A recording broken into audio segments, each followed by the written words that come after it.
Hello and welcome to part 3 of the blockchain course. Today we're starting our exciting journey into the world of Ethereum, a project that's been around for several years now and that is massively transforming the world one step at a time.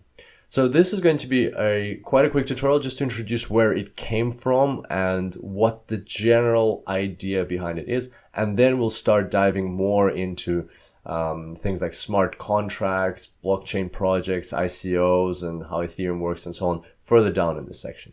So let's have a look. Where did Ethereum come from? Ethereum is a project that was created by Vitalik Buterin, who is currently in 2018 only 24 years old. And when he created the project was in 2013, so that's 5 years ago. He was 19 years old when he came up with the idea. And we'll discuss this in a bit more detail, but in general, Vitalik wanted like a scripting language, a way to create programs for Bitcoin, and he didn't have the agreement from the community to do that, or nobody really wanted to create that scripting language. And we'll talk more about that down the track. And so he went along and created his own project, Ethereum, which has grown into a giant behemoth that it is now. And like most ICOs and most new blockchain projects are actually built on top of Ethereum. So having said that, Bitcoin and Ethereum are actually friends. And there's even an image like this. And why are they friends? Well, because they both exist in the protocol coin layer, and they have kind of different purposes. So the purpose of Bitcoin is to just create a cryptocurrency that will disrupt your banks and will allow us to trade or like transfer money borderless and permissionlessly. So Bitcoin exists here, and it doesn't really, it's not the intention is not to create a platform for others to create projects on top of it. Whereas in Ethereum, that's a whole design, that Ethereum is actually not designed as a cryptocurrency, it's designed as a platform for others to build on top of it, for others to create programs on top of it. And so let's go into that a bit more detail. What is this whole idea behind the protocol that is Ethereum? So the main underlying idea is that we are all interconnected. There we are. We have internet, which connects people together and so on. So how about we build a blockchain, and we'll talk about what these smart contracts are in a bit more detail further down track. But we build a blockchain that not only allows us to store transactional data, but it actually allows us to store programs that facilitates the execution of programs, and that way we can decentralize any application that we build. And how are we going to decentralize it? Where are we going to run it? Well, we're going to run it on the computers of the people that are part of that blockchain.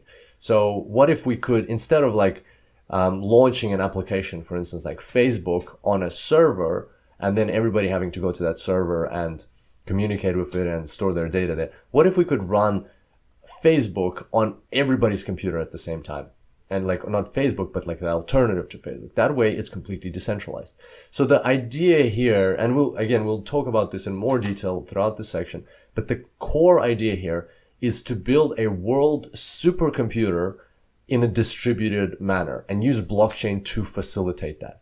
So the world supercomputer won't be like in one location or one very strong computer or one very parallelized computer. No, it'll be all of our laptops connected together, working to execute apps and programs and do things in this environment, and all of that will be facilitated through blockchain, where the programs will be described, where all of the transactions will be stored, where any changes will be recorded, and they will be in an immutable manner.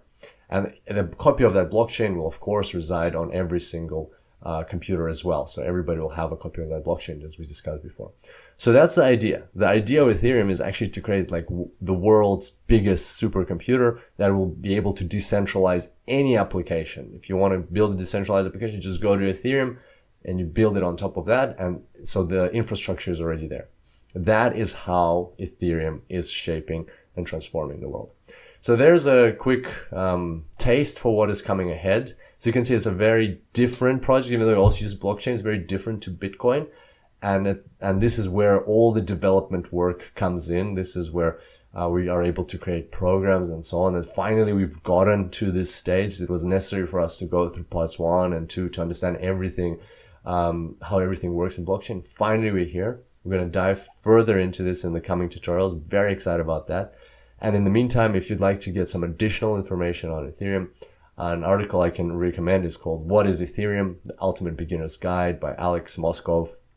It's located on Coin Central. So there we go. That's what Ethereum is in a nutshell, a new world supercomputer.